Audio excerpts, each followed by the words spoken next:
Is there anything permanent in life? I would like to inquire into the changing nature of things. By things I mean everything in the world and the universe. We know that nothing is permanent. Somebody has said, what is permanent in the universe is the changing nature itself. We say, yes, things are changing. But deep within, we do not want to accept it. Accepting it is uncomfortable to our mind. We wish everything to be as they are forever. In thinking so, there is a sense of security. Every time I see something has changed, I feel a discomfort. Can I accept deep within the truth that everything is changing in life? Let's try to understand the nature of changing. It is going to be a deep and serious investigation. You see a tree, its image impresses in your mind. This image is like a snapshot which looks permanent. Look into your mind and you will see that it is full of images, full of images. They are snapshots of the world with its people, event, and forms and so on. Images are mental constructions of things we perceive. Images are the basic components in mind. Mind operates through images. The objects in the snapshots look permanent. When the mind constructs an image, simultaneously it gives an impression that it is permanent, like a statue. The outside person is changing, but does not his image in your mind. Mind holds him to be everlasting.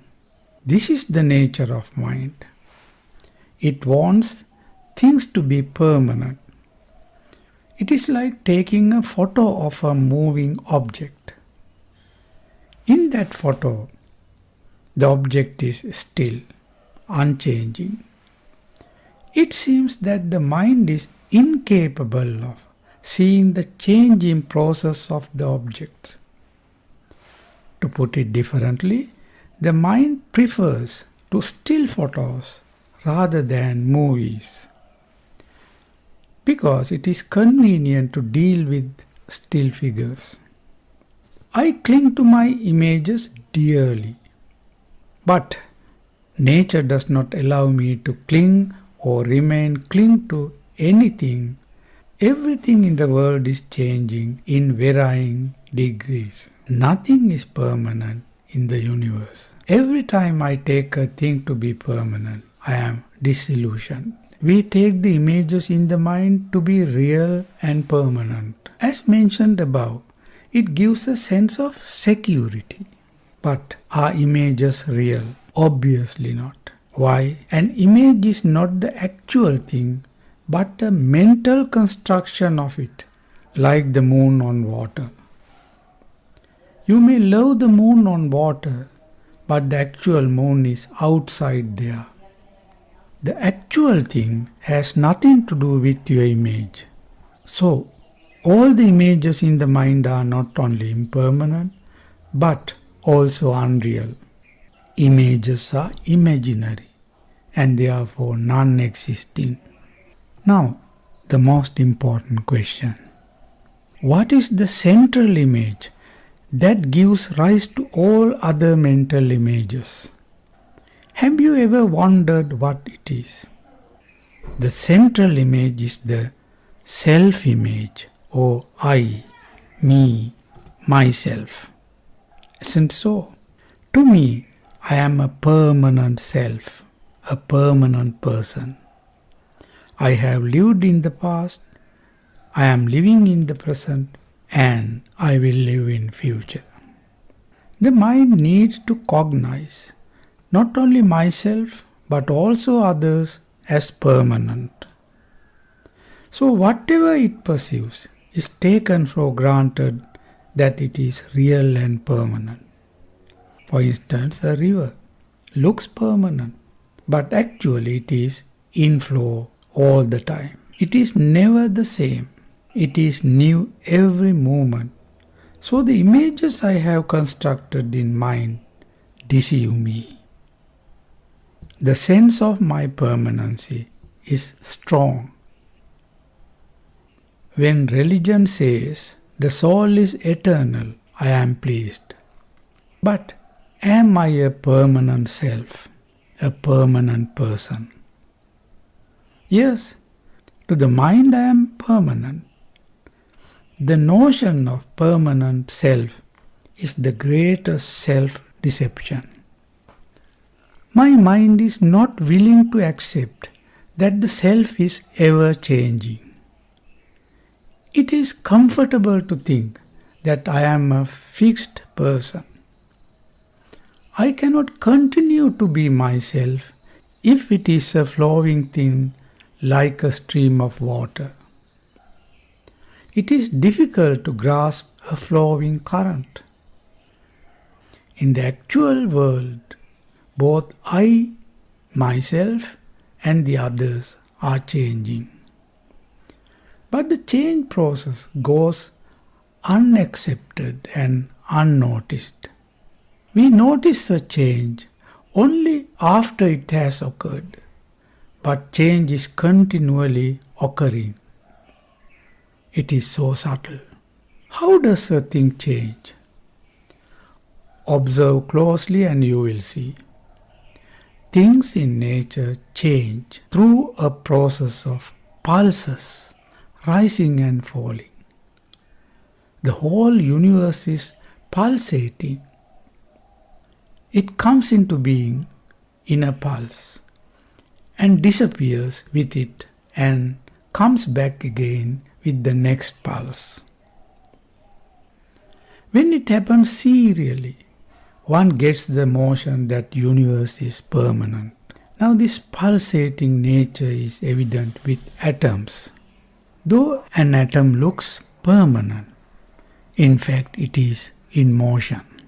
The process of change can be seen clearly in our body.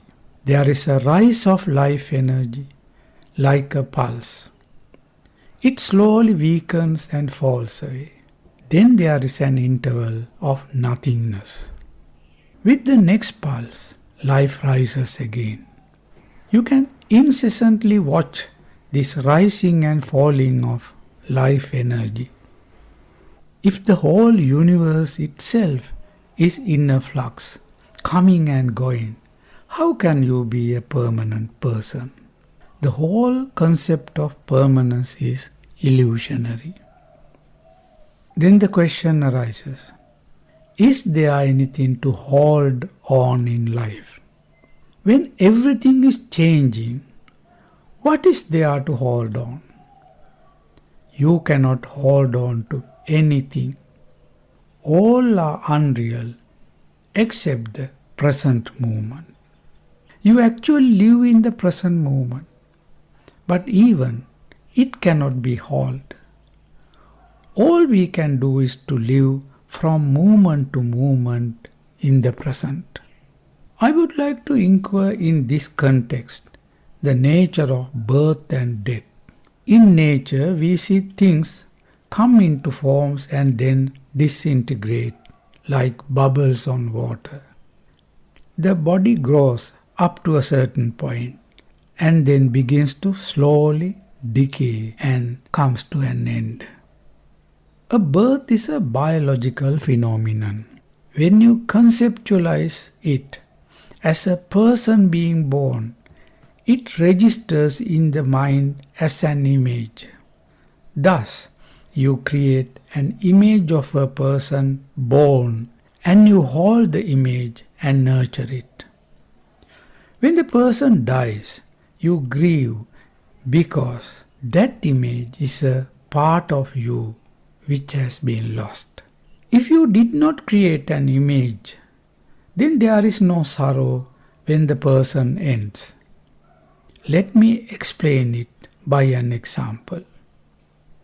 Suppose you take a formation of a cloud as an image and hold it to it. That is a birth in the world of your mind. It becomes a part of your consciousness. Then that cloud disappears and you feel something is lost in you. You feel sad. Many a clouds form in the sky and disappear. But you do not grieve. Why? You have not formed images out of them. A son is born to you. Can you do all your duties, give all cares, and nurture him without forming an image? Honestly speaking, it is very difficult. You cannot stop mind creating an image. It creates an image in you. Someone telling you not to have an image won't work. You know that image will make you suffer, but you can't get rid of it. What are you to do? It is very important to realize the simple truth that a problem cannot be solved in the same level it has arisen. The problem has arisen in individual mind. By staying in the same level of the problem or suffering, I cannot resolve it. I have to change my perspective. Human consciousness has several dimensions. Individual mind, where suffering arises, is the lowest. Can I rise above my consciousness to a higher dimension and see the problem? Can I rise a step up in my consciousness? Is there a consciousness higher than the present mind? Better phrased, is there a consciousness which is not spoiled by the content of the mind? Yes, there is.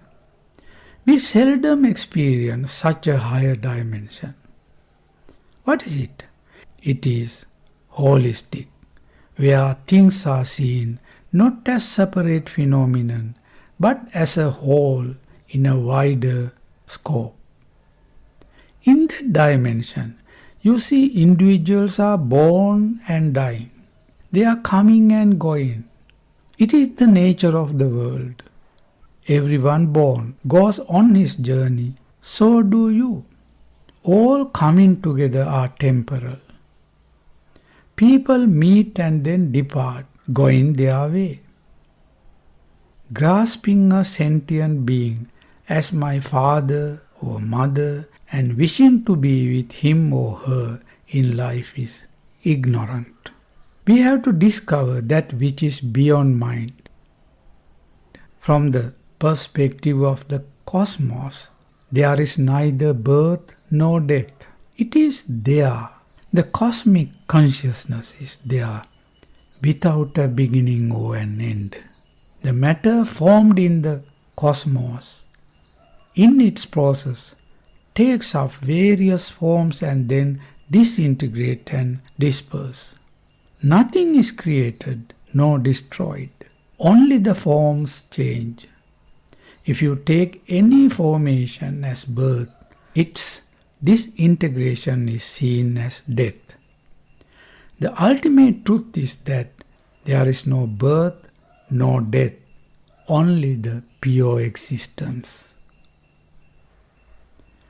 With such a perception, the image dissolves away.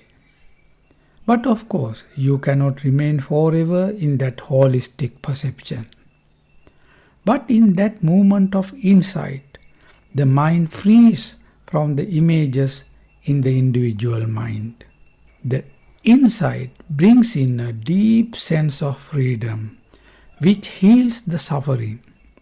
You may come back to the usual mind. But now, you will see that your images have lost their gravity or grossness.